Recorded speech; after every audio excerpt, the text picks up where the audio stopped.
Hello అండి, welcome to La Excellence IAS Academy. ఈరోజు మనం జనవరి 27 నాటి ఈనాడు న్యూస్ పేపర్లోని ఇంపార్టెంట్ కరెంట్ అఫైర్స్ గురించి డిస్కస్ చేద్దామండి. ఫస్ట్ ఆఫ్ ఆల్ మనకి yesterday's question of the day గురించి డిస్కస్ చేస్తే, with reference to green hydrogen consider the following statements. So ఇది ప్రీవియస్ యూపీఎస్సీ క్వశ్చన్ అండి. గ్రీన్ హైడ్రోజన్కి సంబంధించి మనం ఈ క్వశ్చన్ని ఫ్రేమ్ చేయడం జరిగింది. స్టేట్మెంట్ 1 చూడండి, దీనిని అంతర్గత దహనానికి ఇంధనంగా నేరుగా ఉపయోగించవచ్చు. ఎస్, మనకి ఈ గ్రీన్ హైడ్రోజన్ అని మనం ఇంటర్నల్ కంబషన్ ఇంజన్స్లో ఉపయోగించడానికి అవకాశం ఉంది. కాబట్టి స్టేట్మెంట్ 1 అనేది కరెక్ట్. సెకండ్ వన్, దీనిని సహజ వాయువుతో కలిపి వేడి లేదా విద్యుత్ ఉత్పత్తికి ఇంధనంగా ఉపయోగించవచ్చు. ఎస్, స్టేట్మెంట్ 2 కూడా కరెక్ట్ అండి. మనకి న్యాచురల్ గ్యాస్ని ఈ గ్రీన్ హైడ్రోజన్తో బ్లెండ్ చేసి విద్యుత్ ఉత్పత్తికి మరియు వేడి అంటే హీట్ జనరేషన్కి ఉపయోగించవచ్చు. వన్స్ హీట్ జనరేట్ అయింది అంటే దానిని స్ట్రీమ్కి ఉపయోగించి అండ్ విద్యుత్ ఉత్పత్తి అనేది ఈజీ అవుతుంది. కాబట్టి సెకండ్ స్టేట్మెంట్ కూడా కరెక్టే ఇక్కడ. థర్డ్ వన్ చూడండి, వాహనాలను నడపడానికి హైడ్రోజన్ ఇంధన సెల్లలో దీనిని ఉపయోగించవచ్చు. సో హైడ్రోజన్ ఫ్యూయల్ సెల్లలో గ్రీన్ హైడ్రోజన్ని ఉపయోగించవచ్చు అనేది ఇక్కడ స్టేట్మెంట్ అండి. ఇది కూడా కరెక్టే. మనకి ఈ హైడ్రోజన్ ఫ్యూయల్ సెల్ హైడ్రోజన్ యొక్క కెమికల్ ఎనర్జీని ఎలక్ట్రిసిటీగా మార్చి వాహనాలని నడపడానికి ఉపయోగపడుతుంది. సో ఆన్సర్ ఏమవుతుందండి? C is the correct answer. ఈరోజు important topics to be covered మనం చూస్తే, ఫస్ట్ వన్, డ్రాగన్కు డ్యామే ఆయుధం. సో బ్రహ్మపుత్ర నది మీద చైనా నిర్మిస్తున్న మెడాగ్ ప్రాజెక్ట్కి సంబంధించి ఈ ఆర్టికల్ ఇవ్వడం జరిగిందండి. ఇది మనకి ఐఆర్లో ఇంపార్టెంట్. సెకండ్ వన్, సాంస్కృతిక ప్రతీక సైనిక పాటవ పతాక. 76వ గణతంత్ర దినోత్సవం యొక్క పరేడ్ గురించి, రిపబ్లిక్ డే పరేడ్ గురించి ఈ ఆర్టికల్ ఇవ్వడం జరిగిందండి. ఇది మనకి కల్చర్ టాపిక్లో ఇంపార్టెంట్. అండ్ థర్డ్ వన్, ఉత్తరాఖండ్లో ఉమ్మడి పౌర స్మృతి. సో ఉత్తరాఖండ్లో రీసెంట్గా ఇటీవల అమలు చేస్తున్న యూనిఫామ్ సివిల్ కోడ్కి సంబంధించి ఇది మనకి పాలిటీలో ఇంపార్టెంట్. అండ్ ఫోర్త్ వన్, జీవ వైవిధ్యానికి ప్రాణగండం. సో WWF యొక్క లివింగ్ ప్లానెట్ రిపోర్ట్ 2024 యొక్క గణాంకాలను ఇక్కడ ఇవ్వడం జరిగిందండి. ఇది మనకి ఎన్విరాన్మెంట్లో ఇంపార్టెంట్. అండ్ అలానే రీసెంట్ పద్మా అవార్డీస్కి సంబంధించి 2025 పద్మా అవార్డుల యొక్క డీటెయిల్స్ ఇవ్వడం జరిగింది. ఇది జనరల్ నాలెడ్జ్ మరియు పర్సన్ ఇన్ ద న్యూస్లో ఇంపార్టెంట్.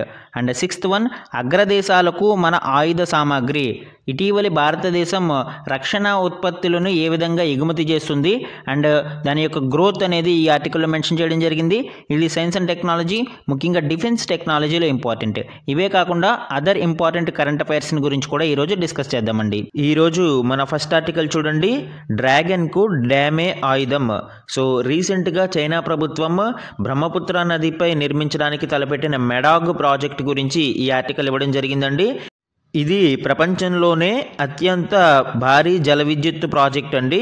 సో $137 బిలియన్ పైగా అంచనా వ్యయంతో ప్రతిపాదించిన ఈ డ్యామ్ ఇండియా, బంగ్లాదేశ్లకు ఆందోళన కలిగిస్తుంది.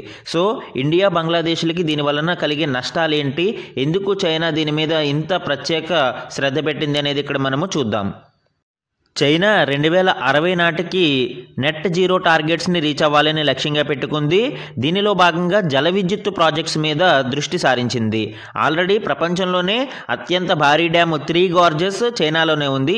ఈ 3 గార్జెస్ కంటే కూడా 3 రెట్లు ఎక్కువ సామర్థ్యం కలిగిన ఈ మెడాగ్ ప్రాజెక్టుని ఇప్పుడు చైనా నిర్మించడానికి తలపెట్టింది. ఈ ప్రాజెక్టు ద్వారా సుమారు 300 బిలియన్ కిలోవాట్ అవర్స్ విద్యుత్ ఉత్పత్తి చేయాలనేదే చైనా లక్ష్యం. అయితే మేజర్ ప్రాబ్లం ఏంటండి, ఈ ప్రాంతం చాలా సున్నితమైన ప్రాంతం. డ్యామ్ నిర్మాణ ప్రాంతం అనేది ఇండియన్, యూరోపియన్ టెక్టోనిక్ ప్లేట్ల సరిహద్దులపై ఉంది.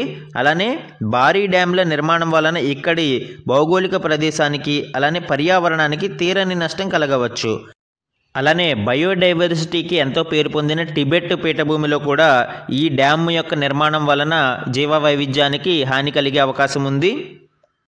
అలానే ఈ డ్యామ్ యొక్క నిర్మాణం వలన నదీ ప్రవాహాలపై ప్రభావం చూపే అవకాశం ఉంది అండి. అయితే చైనా ఏం చెప్తుంది, ఇక్కడ నదీ ప్రవాహానికి ఆటంకం కలగకుండా నదీ జలాలను టర్బైన్లు పనిచేయడానికి వినియోగించుకుని తిరిగి బ్రహ్మపుత్ర నదిలోకి వదిలేసేలాగా ప్రాజెక్టును డిజైన్ చేశామని చెప్తుంది. కానీ అది నమ్మశక్యంగా లేదండి. ఇదివరకు మెకాంగ్ నదిపై నిర్మించిన డ్యామ్ విషయంలో కూడా చైనా ఇలానే చెప్పింది. బట్ దాని వలన తీవ్ర పర్యావరణ సమస్యలు అయితే ఎదురయ్యాయి. ఇండియా, బంగ్లాదేశ్లలో లక్షల మంది సాగు, తాగునీరు, మత్స్య సంపద కోసం బ్రహ్మపుత్ర జలాలపైనే ఆధారపడ్డారు.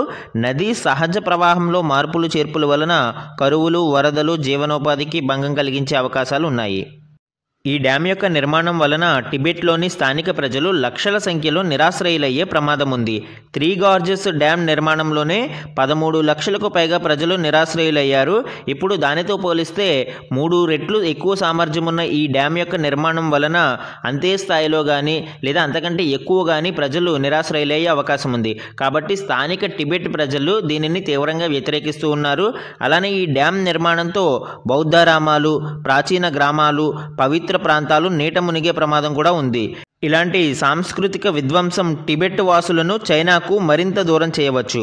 ఆల్రెడీ టిబెట్ ప్రజలు చైనా యొక్క ఈ డెవలప్మెంట్ని చాలా వరకు వ్యతిరేకిస్తూ ఉంటారు, వాళ్ళ యొక్క సాంస్కృతిక పర్యావరణ సంపదని దోచుకుంటున్నారు అని. కాబట్టి ఇలాంటి నిర్మాణాలు టిబెట్ వాసులను చైనాకు మరింత దూరం చేయవచ్చు. ఈ డ్యామ్ని చైనా సంక్షోభ సమయాలలో ఒక ఆయుధంగా కూడా వాడుకునే అవకాశం ఉంది. ముఖ్యంగా దీని నుండి నీటిని ఒక్కసారిగా విడుదల చేయడం ద్వారా వరదలను సృష్టించి ప్రజల జీవితాలని అల్లకల్లోలం చేయవచ్చు. అలానే ఇండియాలో మౌలిక సదుపాయాలను కూడా దెబ్బతీయవచ్చు. ఈ ప్రభావం సరిహద్దులలో భారత సైనిక కార్యకలాపాలపైన కూడా ప్రతికూలకంగా ఉంటుంది. ఈ డ్యామ్ చైనాకు వ్యూహాత్మక ఎత్తుగడపరమైన ఆయుధంగా మారుతుంది.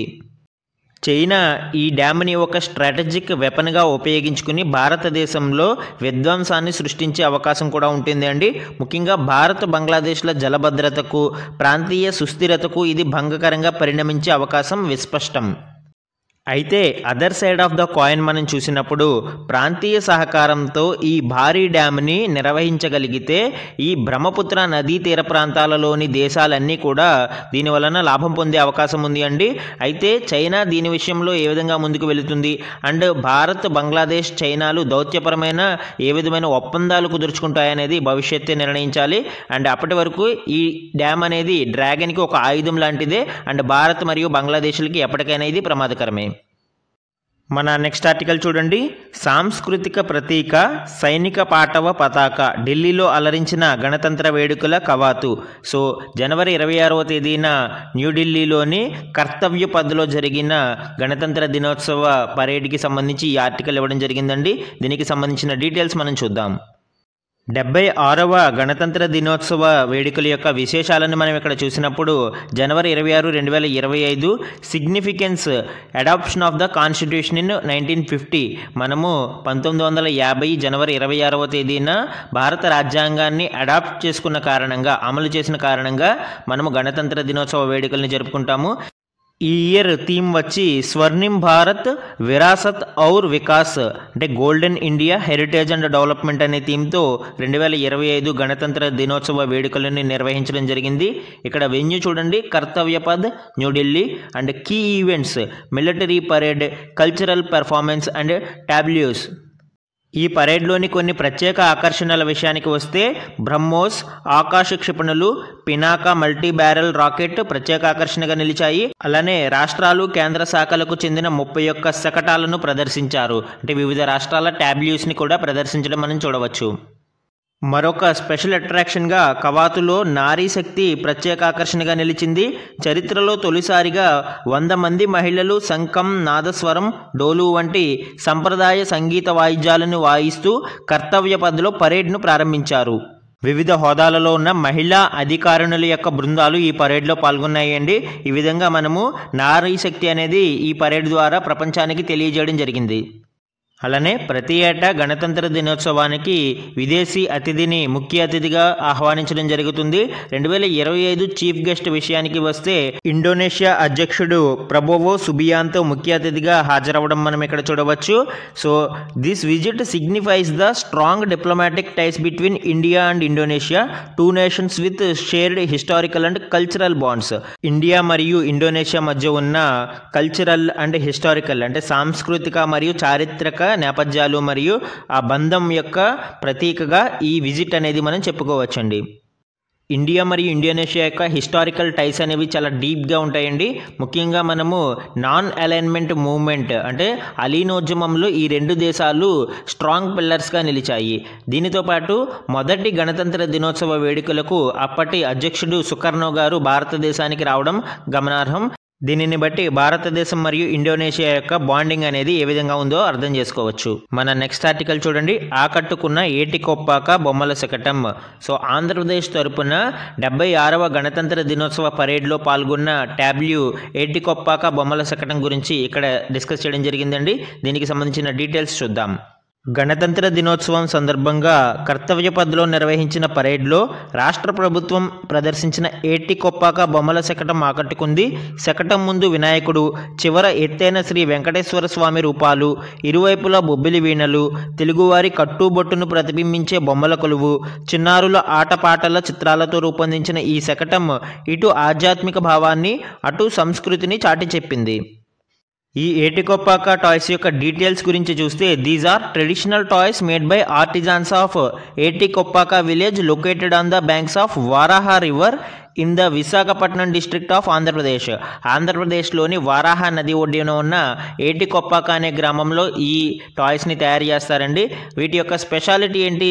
These toys have no sharp edges, they are rounded on all sides. ఇవి ఏ విధమైన షార్ప్ ఎడ్జెస్ కలిగి ఉండకుండా అన్ని వైపులా గుండ్రంగా ఉంటాయి. దీనివలన ఆడుకునేటప్పుడు పిల్లలకి ఏ విధమైన గాయాలు అవ్వవు. అలానే ఈ బొమ్మలని అంకుడు అనే సాఫ్ట్ వుడ్తో తయారు చేస్తారు అండి. అండ్ దీనిలో న్యాచురల్ డైస్ ఉపయోగిస్తారు. అంటే సింథటిక్ కలర్స్ లేకుండా సహజ సిద్ధంగా దొరికే రంగులతో మాత్రమే ఉపయోగిస్తారు. కాబట్టి చిన్నపిల్లలు ఆడుకుంటూ నోట్లో పెట్టుకున్నా కూడా దీని వలన ఏ విధమైన హాని కలగదండి. అలానే ఈ అంకుడు చెట్లకి సంబంధించి ఇటీవల ఉపాధి హామీ గ్రామీణ పథకంలో భాగంగా ఈ అంకుడు చెట్లని విరివిగా పెంచమని ఉప ముఖ్యమంత్రి గారు ఆదేశించడం జరిగింది. దీనికి సంబంధించిన డీటెయిల్స్ కూడా మనం డిస్కస్ చేసాం. ఈ ఏటికొప్పాక బొమ్మలు 2017లో జాగ్రఫికల్ ఇండికేషన్ ట్యాగ్ని కూడా సొంతం చేసుకోవడం మనం విశేషంగా చెప్పవచ్చు. మన నెక్స్ట్ ఆర్టికల్ చూడండి, ఉత్తరాఖండ్లో ఉమ్మడి పౌర స్మృతి నేటి నుంచి అమల్లోకి సీఎం పుష్కర్ సింగ్ ధామీ ప్రకటన. సో ఉత్తరాఖండ్లో యూనిఫామ్ సివిల్ కోడ్ని అమలు చేస్తున్నట్లు సీఎం పుష్కర్ సింగ్ ధామీ గారు ప్రకటించడం జరిగింది. దానికి సంబంధించిన డీటెయిల్స్ మనం ఇక్కడ చూద్దామండి. దేశంలో యూసీసీని అమలు చేసిన తొలి రాష్ట్రంగా ఉత్తరాఖండ్ అవతరిస్తుంది అని సీఎం పేర్కొన్నారండి.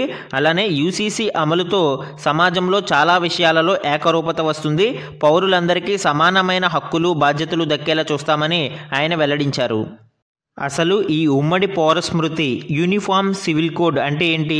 యూనిఫామ్ సివిల్ కోడ్ అంటే ఈ పర్సనల్ లాస్ విషయాలలో అంటే మ్యారేజ్ కావచ్చు, డివోర్స్ కావచ్చు, ఇన్హెరిటెన్స్, అడాప్షన్, సక్సెషన్ ఇలాంటి విషయాలలో యూనిఫామ్ లాస్ ఉండడాన్నే మనము యూనిఫామ్ పర్సనల్ లాస్నే మనము యూనిఫామ్ సివిల్ కోడ్ లేదా ఉమ్మడి పౌర స్మృతిగా చెప్పవచ్చు. ఈ ఉమ్మడి పౌర స్మృతికి సంబంధించిన రాజ్యాంగ నిబంధనలను మనం పరిశీలిస్తే డిపిఎస్పి అండర్ ఆర్టికల్ 44 కింద దీనిని పొందుపరచడం జరిగిందండి. డైరెక్టివ్ ప్రిన్సిపల్స్ ఆఫ్ స్టేట్ పాలసీలో వీటిని పొందుపరిచారు. అంటే ఇవి నాట్ ఎన్ఫోర్సిబుల్ బట్ డిజైరబుల్, అంటే ఖచ్చితంగా అమలు చేయాల్సిన అవసరం లేదు, కాకపోతే వీటిని అమలు చేస్తే ప్రజలకి మంచి జరిగే అవకాశం ఉంది అనేది ఇక్కడ మనం గమనించాలి.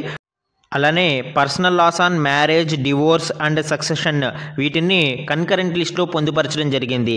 అంటే వీటి మీద కేంద్రము మరియు రాష్ట్ర ప్రభుత్వాలు రెండూ కూడా చట్టాలు చేసే అధికారం కలిగి ఉంటాయి. అండ్ ఈ యూసీసీ వల్ల బెనిఫిట్స్ ఏంటండి? ముఖ్యంగా ఇవి జెండర్ న్యూట్రల్ మరియు రిలీజియన్ న్యూట్రల్గా ఉంటాయి ఈ చట్టాలు అనేవి. కాబట్టి మహిళలు వీటి వలన లాభాలు పొందే అవకాశం ఉంది. అలానే కొన్ని మతపరమైన విషయాలలో కూడా అబ్జెక్షన్స్ ఉన్నాయి. సో వాటిని ఈ చట్టాల ద్వారా మనం అధిగమించడానికి అవకాశం ఉంటుంది. మన నెక్స్ట్ ఆర్టికల్ చూడండి, జీవ వైవిధ్యానికి ప్రాణగండం. సో బయోడైవర్సిటీ అనేది భూమి మీద అంతకంతకు క్షీణిస్తూ ఉంది. అనేక కారణాలు దానికి చెప్పవచ్చు. ముఖ్యంగా మనకి వాతావరణ మార్పులు, ఆవాసాలు క్షీణించడము, వనరుల మితిమీరిన వినియోగము, వేట వంటి వాటి వల్ల చాలా ప్రాణుల మనుగడ అనేది ప్రమాదంలో పడుతుంది. 1970 నుంచి చూస్తే ఈ 5 దశాబ్దాలలో ప్రపంచవ్యాప్తంగా సగటున 73% వన్యప్రాణి జనాభాలు కనుమరుగయ్యాయి. అంటే చాలా జీవరాశి అనేది కనుమరుగైపోయింది. వీటితో పాటు కొన్ని జాతులలో జనాభాలు పెరిగితే మరికొన్నింటిలో అంతకన్నా ఎక్కువ తరుగుదల అనేది నమోదైంది. ఆ డీటెయిల్స్ ఇక్కడ మనము చూద్దామండి. And WWF living planet report 2024 ప్రకారం మనకి పాలిచ్చే జీవులు అంటే మెమల్స్లో 45% జనాభా పెరగగా 46% తగ్గుదల అనేది కనిపించింది. 9% స్టడీగా ఉన్నాయి. అండ్ పక్షులలో చూస్తే మనకి 42% జనాభా పెరిగితే 51% జనాభా తరుగుదల అనేది చూడవచ్చు. 7% స్టడీ అనేది చూడవచ్చు. అండ్ మత్స్య జాతులలో మనము 45% జనాభా పెరిగితే 51% జనాభా తరుగుదల అనేది గమనించవచ్చు. అండ్ 4% స్టడీ అనేది ఇక్కడ చూడవచ్చు. నెక్స్ట్ వన్ పాకే జీవులు అంటే సరీసృపాలు రెప్టైల్స్ అంటాం మనము. ఇందులో 43% జనాభా పెరుగుదల ఉంటే 52% జనాభా తగ్గుదల అనేది చూడవచ్చు. అండ్ 5% స్టడీగా ఉంది. ఈ విధంగా మనము ఇక్కడ జనాభా పెరుగుదల కంటే జనాభా తగ్గినవి ఎక్కువగా మనము చూడవచ్చండి. అలానే ఈ WWF లివింగ్ ప్లానెట్ రిపోర్ట్ 2024 యొక్క కీ హైలైట్స్ మనం చూస్తే sharpest decline is reported in fresh water ecosystem at 85%, followed by terrestrial ecosystems at 69% and marine ecosystems by 56%. అంటే ఎక్కువ డిక్లైన్ అనేది మనకి ఫ్రెష్ వాటర్ ఎకోసిస్టంలో మనం చూడవచ్చు. తర్వాత టెరెస్ట్రియల్ భౌగోళిక ఎకోసిస్టమ్స్లో 69%, మెరైన్ అంటే సముద్ర ఈ ఆవాస ప్రాంతాలలో 56% తరుగుదల అనేది మనం చూడవచ్చండి. ముఖ్యంగా ఈ కాంటినెంటల్ వైజెస్ మనం చూస్తే లాటిన్ అమెరికా అండ్ ద కరేబియన్లో 95% పాపులేషన్ డిక్లైన్ అనేది చూడవచ్చు. ఆఫ్రికాలో 76%, ఏషియా పసిఫిక్ రీజియన్లో 60%, సెంట్రల్ ఏషియాలో 35% అండ్ నార్త్ అమెరికాలో 39% డిక్లైన్ అనేది మనం గమనించవచ్చు. అలానే మనకి 75% of the world coral reefs అనేవి కోరల్ రీఫ్ బ్లీచింగ్కి గురైనవి. అది కూడా మనము ఈ రిపోర్ట్లో గమనించవచ్చండి. ఈ విధంగా భూమి మీద జీవ వైవిధ్యం అనేది చాలా ఒడిదుడుకుల్ని ఎదుర్కొంటుంది. ముఖ్యంగా సున్నితమైన జీవ వైవిధ్య ప్రాంతాలు అనేవి చాలా తీవ్రంగా నష్టపోతూ ఉన్నాయి. మన నెక్స్ట్ ఆర్టికల్ చూడండి. ఇటీవల కేంద్రం ప్రకటించిన పద్మ అవార్డులకి సంబంధించి ఈ ఆర్టికల్ ఇవ్వడం జరిగిందండి. దీనికి సంబంధించిన డీటెయిల్స్ మనం చూద్దాం. వైద్య విభూషణుడు డాక్టర్ నాగేశ్వర రెడ్డికి పద్మ విభూషణ్, అలానే నందమూరి బాలకృష్ణకు పద్మభూషణ్, మందకృష్ణ మాదికకు పద్మశ్రీ, మొత్తం 139 మందికి పద్మ అవార్డులను కేంద్రం ప్రకటించింది. ఇందులో 7గురికి పద్మవిభూషణ్, 19 మందికి పద్మభూషణ్, 113 మందికి పద్మశ్రీ అవార్డులు వరించాయి. ఆంధ్రప్రదేశ్ నుంచి 5గురికి, తెలంగాణ నుంచి 2కి ఈ అవార్డులు లభించాయండి. ఈ పద్మ అవార్డులను పద్మ అవార్డు ఎంపిక కమిటీ అనేది ప్రకటిస్తుంది. ఈ కమిటీని ప్రతి ఏటా పద్మ అవార్డుల ఎంపిక కోసం ప్రధానమంత్రి గారు ఫామ్ చేస్తారు. మొత్తం 7గురికి పద్మవిభూషణ్ అవార్డులు లభించాయండి. పద్మవిభూషణ్కి ఎంపికైన వారిలో సుప్రీంకోర్టు మాజీ ప్రధాన న్యాయమూర్తి జగదీష్ సింగ్ కెహర్ ఒకరు, అలానే గుజరాత్ నుంచి కుముదిని రజనీకాంత్ లఖియా, కర్ణాటక నుంచి లక్ష్మీనారాయణ సుబ్రహ్మణ్యం, కేరళ నుంచి MT వాసుదేవ్ నాయర్, జపాన్ నుంచి సుజుకి మోటార్స్ వ్యవస్థాపకుడు ఒసాము సుజుకి అండ్ బీహార్ నుంచి శారదా సిన్హాలు ఈ పద్మవిభూషణ్కి ఎంపికయ్యారు. అలానే పద్మ విభూషణ్ అందుకున్న తొలి మహిళ గురించి కూడా మనం ఇక్కడ చూడాలి అండి. దేశ 2వ అత్యున్నత పురస్కారమైన పద్మ విభూషణ్ని అందుకున్న తొలి మహిళ జానకీదేవి బజాజ్. మధ్యప్రదేశంలోని ధనిక మార్వాడి కుటుంబంలో జన్మించిన ఈవిడ పద్మ విభూషణ్ అందుకున్న తొలి మహిళగా చరిత్ర సృష్టించారు. ఈవిడ స్వాతంత్ర్య ఉద్యమంలో చాలా చురుకుగా పాల్గొన్నారండి. ముఖ్యంగా శాసన ఉల్లంఘన ఉద్యమంతో పాటు వినోబా భావే గారితో కలిసి భూదాన్ ఉద్యమంలో కూడా ఈవిడ చాలా చురుకుగా పాల్గొనడంతో ఆవిడ కృషికి ఈ పద్మవిభూషణ్ అవార్డుని 1956లో ప్రకటించడం జరిగింది. పద్మభూషణ్కి ఎంపికైన ప్రముఖులలో మనకి సినీ రంగ ప్రముఖులలో బాలకృష్ణ గారు అండ్ అజిత్ గారు, శోభన గారిని చూడవచ్చు అండి. అలానే పద్మశ్రీ పురస్కారాలకి ఎంపికైన తెలుగువారిలో మాడుగుల నాగఫణి శర్మ, మిరియాల అప్పారావు, KL కృష్ణ, వాదిరాజ్ రాఘవేంద్రాచార్య, మందకృష్ణ మాదిగ గారిని చూడవచ్చు. సో ఇట్లాగా మనకి పద్మశ్రీ అండ్ పద్మభూషణ్ ఇవి కూడా ఇంపార్టెంటే.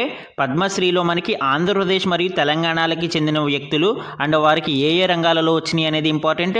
సో వీటికి సంబంధించిన లిస్ట్ అనేది ఒకసారి గమనించండి.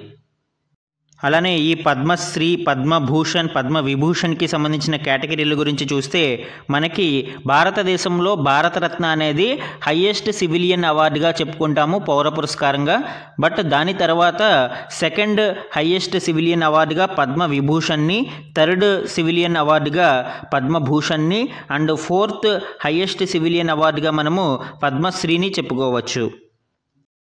మన నెక్స్ట్ ఆర్టికల్ చూడండి. అగ్రదేశాలకు మన ఆయుధ సామాగ్రి, అనూహ్యంగా పెరిగిన రక్షణ ఎగుమతులు. తొలిసారిగా 21,000 కోట్ల స్థాయికి మించి ఈ ఎగుమతులు జరిగాయండి. ఈ ఎగుమతులలో హైదరాబాద్ కంపెనీలు క్రియాశీలక పాత్ర పోషించడం విశేషంగా చెప్పుకోవచ్చు. ఒకప్పుడు భారతదేశం రక్షణ ఉత్పత్తుల కోసం విదేశాల మీద ఆధారపడి ఉండేది. అయితే ఇప్పుడు అగ్రదేశాలకే మన ఆయుధ సామాగ్రిని భారతదేశం ఎగుమతి చేస్తుంది. ఇక్కడ చూడండి, ఆర్థిక సంవత్సరం 2023-24లో 21,000 కోట్ల విలువైన రక్షణ ఉత్పత్తులని భారతదేశం ఎగుమతి చేసింది. 2022-23తో పోలిస్తే ఇది 32.5% అధికం. మన దేశ రక్షణ ఎగుమతులలో దాదాపు 75% ప్రభుత్వ రంగ సంస్థల వాటా కాగా మిగిలినవి ప్రైవేటు కంపెనీలు ఉత్పత్తి చేస్తున్నాయి. ఏ ఉత్పత్తులను మనము ఎగుమతి చేస్తున్నామా అనేది గమనిస్తే బుల్లెట్ ప్రూఫ్ జాకెట్లు, హెల్మెట్లు, డార్నియర్, ఎయిర్ క్రాఫ్ట్, చేతక్ హెలికాప్టర్లు, ఇంటర్సెప్టార్ బోట్లు, తేలికపాటి టోర్పెడోలు, బ్రహ్మోస్ సూపర్సోనిక్ మిజైళ్లు, ఆర్టిలరీ గన్స్, రాడార్లు, ఆకాష్ మిజైళ్లు, పినాకా రాకెట్లు, ఆర్మర్డ్ వెహికల్స్, అలానే యుద్ధ విమానాల విడి భాగాలు కూడా మనము అధికంగా ఎగుమతి చేస్తున్నాము. ఈ రక్షణ ఎగుమతుల యొక్క పెరుగుతున్న తీరు గమనిస్తే మనకి 2013-14లో కేవలం 686 కోట్ల రూపాయల ఎగుమతులు ఉంటే 2023-24 నాటికి అది 21,083 కోట్లకి చేరుకుంది. అండ్ 2029 నాటికి 50,000 కోట్ల విలువైన రక్షణ పరికరాల ఎగుమతి చేయాలనేది ప్రభుత్వ లక్ష్యంగా మనం ఇక్కడ చూడవచ్చండి. సమ్ ఇంపార్టెంట్ వన్ లైనర్స్ ఇక్కడ చూడండి. NITI Aayog released the fiscal health index 2025. ఈ రిపోర్ట్ ఏంటండి? The report ranked states for 2022-23 covering 18 major states based on 5 key sub indices. So 2022-23లో కొన్ని మేజర్ స్టేట్స్ యొక్క పెర్ఫార్మెన్స్ని 5 సబ్ ఇండిసెస్ ఆధారంగా ఈ రిపోర్టు మెజర్ చేస్తుంది. Quality of expenditure, revenue mobilisation, fiscal prudence, debt index and debt sustainability.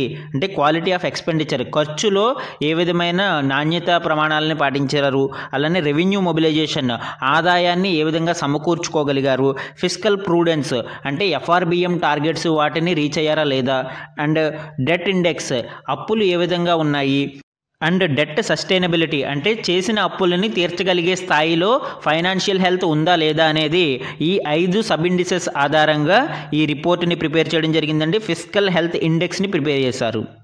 67.8 cumulative స్కోర్తో Odisha ఈ ఇండెక్స్లో top ర్యాంక్లో ఉంటే Chhattisgarh 55.2తో second ప్లేస్లోను, Goa 53.6తో third ప్లేస్లోనూ ఉన్నాయి. ఈ ఇండెక్స్ ఆధారంగా ఒక రాష్ట్రం యొక్క ఫైనాన్షియల్ హెల్త్, ఆర్థిక వ్యవస్థ ఏ విధంగా ఉంది అనేది మనం గమనించవచ్చండి. మన నెక్స్ట్ ఆర్టికల్ చూడండి. India has ranked 4th in the global fire power index 2025 with a score of 0.1184. దీంట్లో యుఎస్ఏ ఫస్ట్ ర్యాంక్తోనూ and second rank Russia and third rank China పొందాయి. భారతదేశం 4వ స్థానంలో ఉంది. ఈ గ్లోబల్ ఫైర్ పవర్ ఇండెక్స్ అంటే ఏంటండి? ఆయుధ సామాగ్రికి సంబంధించి ర్యాంకింగ్స్. యుఎస్ఏ ఫస్ట్లో ఉంటే second Russia, third China and 4th భారతదేశం ఉన్నాయి. The index evaluates the military strength of 145 countries based on over 60 parameters including manpower, natural resources, finance and geography. Next one చూడండి. Defence minister Rajnath Singh flagged off Sanjay the battlefield surveillance system. So Sanjay అనే battlefield surveillance సిస్టమ్ని మన రాజ్నాథ్ సింగ్ గారు ప్రారంభించడం జరిగింది. Sanjay was indigenously and jointly developed by the Indian army and Bharat electronic limited bell. ఈ battle field surveillance system అంటే యుద్ధ రంగంలో నిఘా వ్యవస్థలను పెంపొందించడం కోసం ఈ సంజయ్ బిఎస్ఎస్ని డెవలప్ చేయడం జరిగింది. ఈరోజు క్వశ్చన్ ఆఫ్ ద డే చూడండి.